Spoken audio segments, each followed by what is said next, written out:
Hello, my friends. Welcome back to our study along of the World Order of Baha'u'llah. If you have been enjoying this series, please remember to subscribe to this channel, to like this video if you do, and always feel free to comment. All of those things just help this reach more people. It's just the YouTube game. If you're joining for the first time, again, welcome. Linked below, you'll find all kinds of good information to orient you as to who, what, when, where, and why of this study along of this compilation of letters written by Shoghi Effendi in the 1930s to the Baha'is of the US and Canada about the world order of Baha'u'llah and this beautiful, spiritual, divinely inspired design for the whole world. So we are in the middle of the letter called America and the Most Great Peace. This letter does not have sub-chapters or sub-categories, so we're just going paragraph by paragraph, diving in to paragraph 16. Most prized and best beloved brethren, as we look back upon the 40 years which have passed since the auspicious rays of the Baha'i revelation first warmed and illuminated the American continent, we find that they may well fall into 4 distinct periods, each culminating in an event of such significance as to constitute a milestone along the road leading the American believers towards their promised victory. The first of these 4 decades is 1893 to 1903, characterized by a process of slow and steady fermentation, may be said to have culminated in the historic pilgrimages undertaken by Abdu'l-Baha's American disciples to the shrine of Baha'u'llah. The 10 years which followed, 1903 to 1913, so full of the tests and trials which agitated, cleansed, and energized the body of the earliest pioneers of the faith in that land, in America, had as their happy climax Abdu'l-Baha's memorable visit to America. The third period, 1913 to 1923, a period of quiet and uninterrupted consolidation, had its inevitable result the birth of that divinely appointed administration, the foundation of which the will of a departed master had unmistakably established. Fourth period, the remaining 10 years, 1923 to 1933, which is when this letter came out, distinguished throughout by further international development, as well as by a notable expansion of the international activities of a growing community, witnessed the completion of the superstructure of the Mashral Askar, the administration's mighty bulwark, the symbol of its strength and the sign of its future glory. And it's my understanding that he is talking about the Baha'i temple in Wilmette, outside of Chicago, Evanston, Wilmette. The Mashral Askar is a holy place of worship. Paragraph 17. Each of these successive periods would seem to have contributed its distinct share in enriching the spiritual life of that community and in preparing its members for the discharge of the tremendous responsibilities of their unique mission. The pilgrimages which its foremost representatives were moved to undertake in that earliest period of its history fired the souls of its members with a love and zeal which no amount of adversity could quench.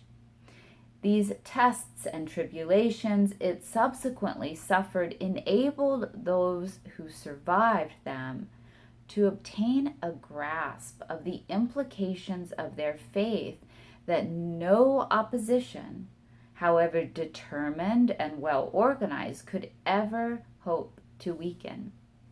That's a really great principle to extract there, you guys.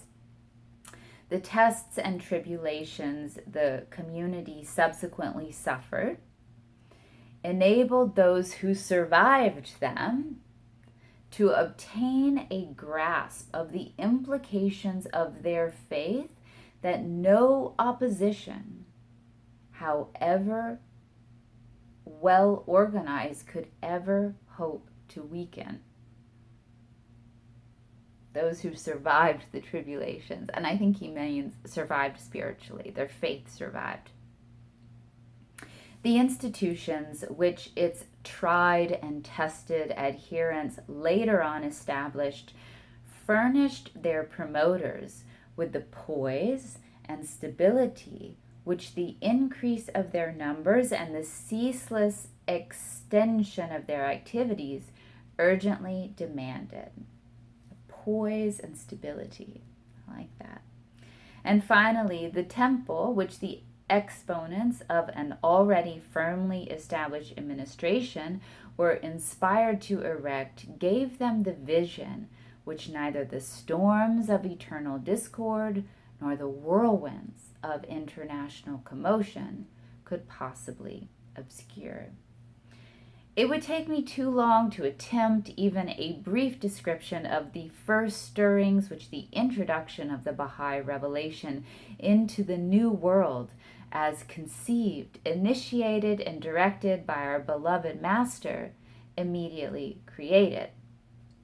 Nor does space permit me to narrate the circumstances attending the epoch-making visit of the first American pilgrims to Baha'u'llah's hallowed shrine, to relate the deeds which signalize the return of these bearers of a new-born gospel to their native country, or to assess the immediate consequences of their achievements.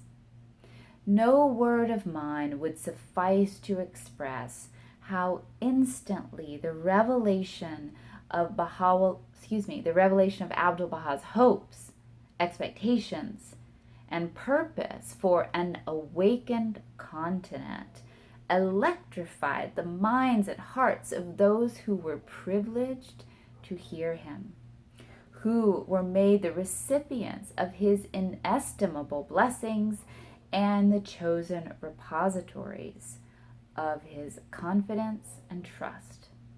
I can never hope to interpret adequately the feelings that surged within those heroic hearts as they sat at their master's feet, beneath the shelter of his prison house, eager to absorb and intent to preserve the effusions of his divine wisdom.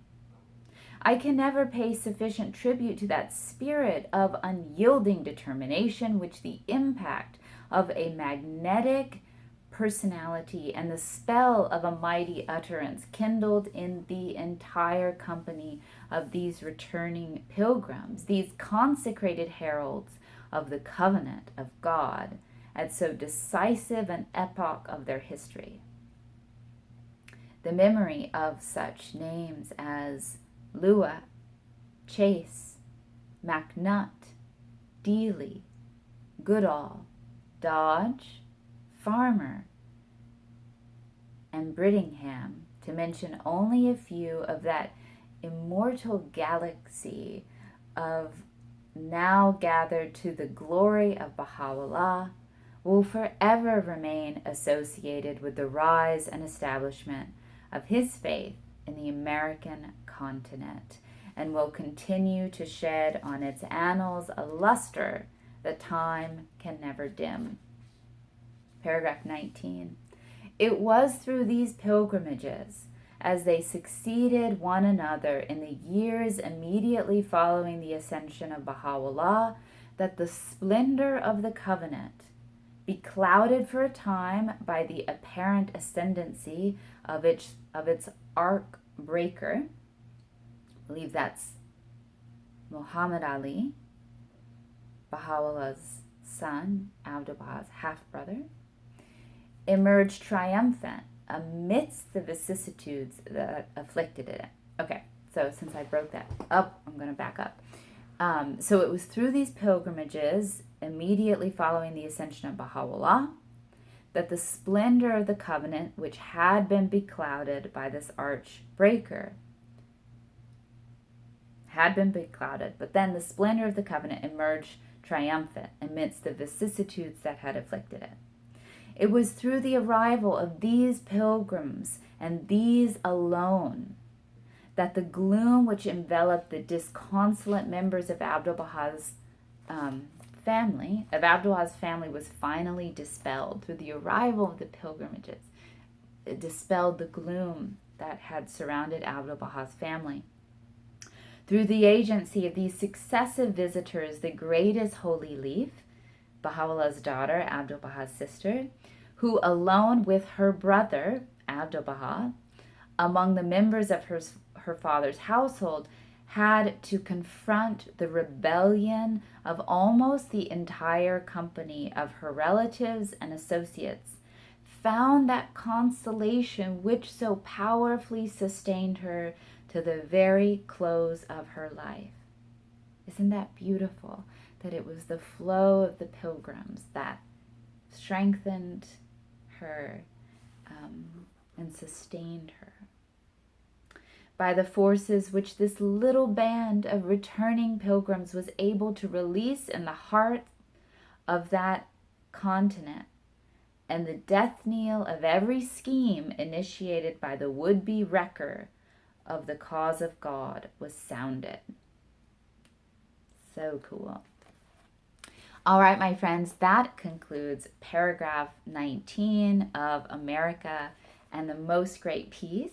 Thank you for joining me. Again, this is a weekly study. These videos are released every Friday at 2 p.m. Central Standard Time. Linked below, you'll find the playlist if you want to catch up to today or listen to these videos in consecutive order or study along. Please remember all the different ways you can support this channel. There's information linked below. And until next time, I thank you for joining me, and I wish you the best for playing your unique part in making this world a better place. I'll catch you next time.